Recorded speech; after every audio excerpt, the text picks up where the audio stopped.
anime has definitely changed throughout the years. Some changes for the better and some worse. But the real question is, of course, have anime girls gotten better looking over time? And there's no better place to answer that than the start.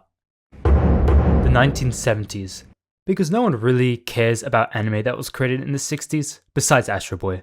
Love you. Anyway, the 70s. Wait, what was in the 70s? Well, in the 70s, anime was a mixed bag where there wasn't much budget in anime and they created as much anime in a decade as we do in a year nowadays. But looking at girls in anime at the time, it's very hard to see many of the typical anime girl tropes that we see nowadays. Which means no angry tsundere girl. Which is most definitely a win. But most 70s anime girls were, how can I say, majestic and more 70s looking. But definitely more majestic. I mean, look at that hair. They don't really make hair like that nowadays, do they? And another thing to note is that most girls in the 70s seem to be a lot taller, where the short girls are now at a reasonable height, the average girls are almost as tall as the male characters themselves, and the tall girls, well, tall. But why is this all the case? Why don't girls look more like they do now? Well, a big reason that I definitely didn't just make up: no fan service. Back in the 70s, there wasn't really much fan service. Well, at least not much compared to what were to come in the following years. They didn't have the magical girl transformation where the girl must be naked. And it was pretty rare to see a girl who was purely a piece of fan service with no defining features. And you would be surprised how much fan service plays in a part of anime art. Or not, depending on how much you watch. But looking at the only ecchi anime in the 70s, the ecchi anime before ecchi anime existed, Cutie Honey.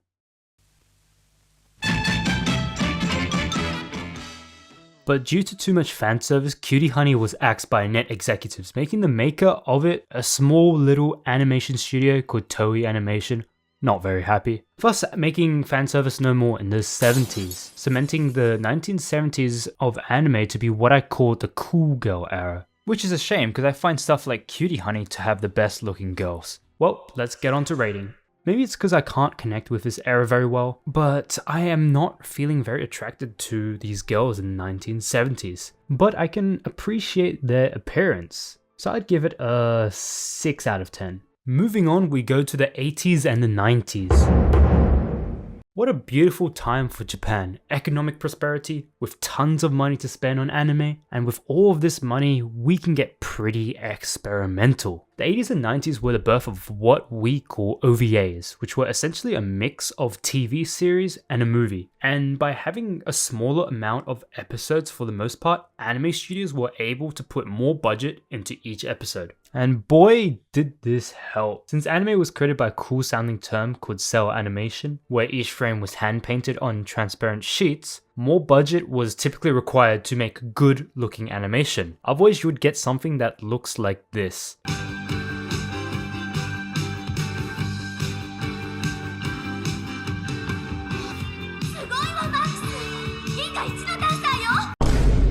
But enough yapping, I guess. Let's look at the girls in the 80s and 90s. There was a vast range. We got a lot of magical girls, battle shonen girls, badass girls, the typical fan service girls, and really you could find anything that you want.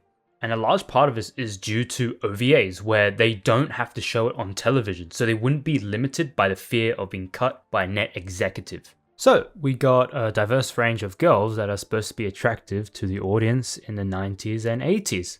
But what's really differentiating the 80s and 90s girls from everyone else? Well, it would have to be the way that they are drawn. And to be specific, there are two big reasons why I really like the look of them. Compared to anime characters nowadays, you'll realize that they look a lot grittier. I mean, the characters look a lot less vibrant. Especially if you want to compare it to nowadays.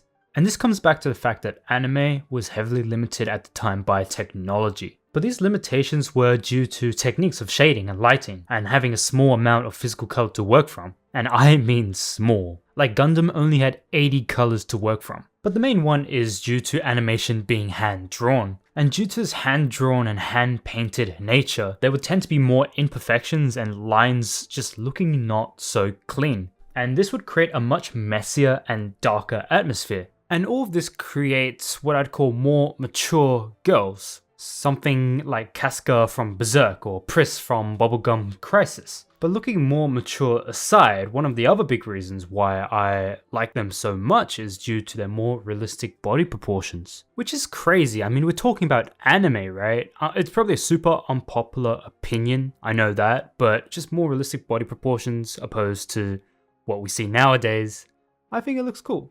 And if we're gonna rate this, I think 80s and 90s anime girls should score about a 9 out of 10. I mean, really good. Now moving on to the 2000s era.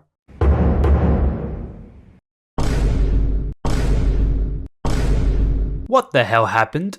I mean, I get it. For the thumbnails, according to YouTuber Theory, the eyes is one of the most expressive features and can really be the difference between the audience connecting with you or not. But you don't see Mr. Beast do this.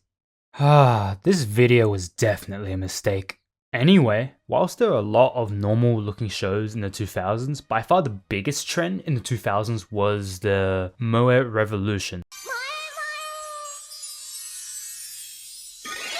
Girls who are typically considered moe are prepubescent or teenage girls that elicit feelings of protection for the most part, and these girls would feature in the growing anime of the genre at the time, Slice of Life.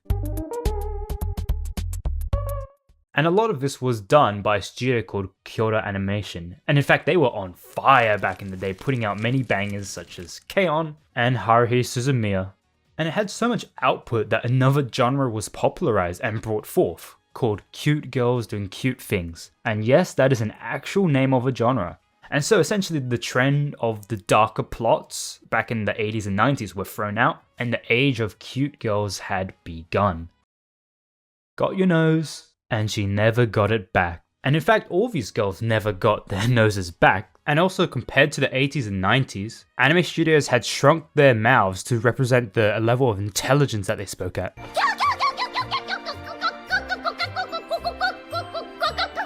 And with soft, round features having a more simplified design, and especially in combination with their exaggerated expressions, such changes caused a lot of controversy at the time. But visually, how do they look? And going back to the rating board, personally, I am not one for the cutesy stuff, like at all, and at times it looks cursed. So I'm gonna have to rate it a 3 out of 10. And moving on to recent times. In more recent times, as you probably know, we've been getting a lot more varied shows, whether it's terms of art style or genres bring unique shows like Isekai Cheat Magician, Isekai Shokudo, Isekai no Sekishi Mangekyou de Haramo, Sekai Yakyoku. Anyway, high definition visuals, smoother animation, more detailed character designs were becoming a lot more common. And with the complete phasing out of cell animation, studios could experiment with a broader palette of vibrant colors and intricate details that would have been basically impossible in earlier decades. I mean, if they had to do No Game No Life in the 80s or 90s, to put it simply, they would have to do a super karoshi. And yes, you heard that correctly, there is a Japanese word for death by overwork. Which is super cool.